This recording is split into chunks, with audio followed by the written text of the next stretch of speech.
Abakora umwuga wo gutwara abagenzi kuri moto zikoresha amashanyarazi za Sipiro mu mujyi wa Kigali bavuga ko bahangayikishijwe cyane n'ikibazo cyo kumara igihe kinini bategereje guhindurirwa batiri, ibintu bavuga ko ngo bibatera igihombo gikomeye cyane kubera ko ngo bibatakariza umwanya munini badakora.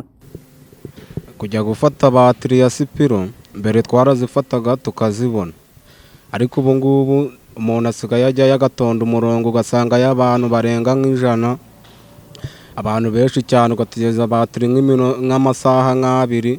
Urumva ntabwo waba ufitemo wenda nk'icumi ngo nubona umugenzi umutware uramwanga kubera yuko ubuzi yuko uri bwagere kuri sitasiyo ugategereza batiri.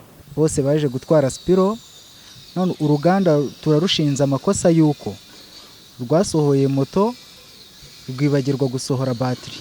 Niba basohoye moto zikoresha za batiri n'ubundi zari zihari, twebwe twari dusanzwe dukoresha moto ya Sipiro duhita tugwa amaka ya batiri. Hajemwo tugitangira gutwara zino moto za Sipiro twabonaga ari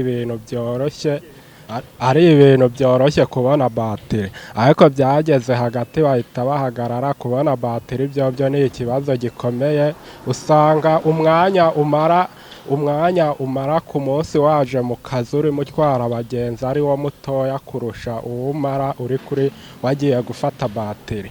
Hari n'amasitasiyo ya Sipiro aba ari menshi, ariko ugasanga sitasiyo nta batiri zirimo, cyangwa ugasanga sitasiyo irimo irinjizaho umugozi umwe, bakavuga ngo batiri ngo umuriro ngo ni mukeya, ngo iyo bazicometse ari nyinshi ngo ntabwo ngo zabona umuriro ngo aba ari mukeya. Mu cyifuzo cy'aba baturage barasaba inzego zibishinzwe kubakurikiranira iki kibazo kugira ngo bagishakirwe umuti urambye, kugira ngo nabo babashe n'ubundi gukora cyane batekanye, binabateza imbere kandi banatange serivisi nziza nk'abandi bose. Ni uko babivugurura bakazana batiri zihagije, aho gukomeza gusohora moto ibintu by'umuriro bakabyigaho bakabikemura. Ubwo ngubwo turagira ngo mutuvugire wenda babe babigerageza umuriro ugerageze kuboneka. Urabona hari batiri za Sipiro bita inshyashya, ziriya batiri nazo mwadusabira ubuvugizi bakazikura mu masitasiyo, kuko urayifatika kuzimiraho ugasanga uhetse nk'umugenzi amafaranga ahita avaho arigendeye atakwishyuye, ateza indi moto kubera batiri yazimye. Nazo mwasaba ubuvugizi bakazikura mu masitasiyo zose kuko ntabwo ari nzima ziriya batiri.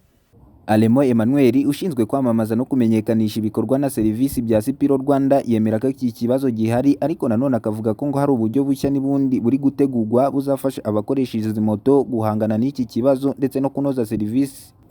Dia Izuba Media, turabizi neza ko bamwe mu bamotari baherutse guhura n'ikibazo cyo gutegereza igihe kirekire kuri zimwe muri sitasiyo zisiburizwaho batiri, by'umwihariko izikunze kwakira abantu benshi cyane cyane mu masaha y'akazi, abari mu mubyigano mwinshi cyane. Iki kibazo ntabwo ari ikibazo rusange ku muyoboro wose wa Sipiro, ahubwo ni ikibazo cyagaragaye mu bice bimwe na bimwe. Nubwo ubuyobozi bwa Sipiro Rwanda buvuga ko kandi ngo hari ingamba n'ubundi buri gufatira iki kibazo ngo gikemuke vuba, abakora uyu mwuga bo bavuga ko ngo icyizere cyabo kiri mu kubona n'ubundi igisubizo gifatika vuba, kugira ngo nabo babashe gukora batikanga ibihombo no gutanga serivisi nziza ku bakiriya babo.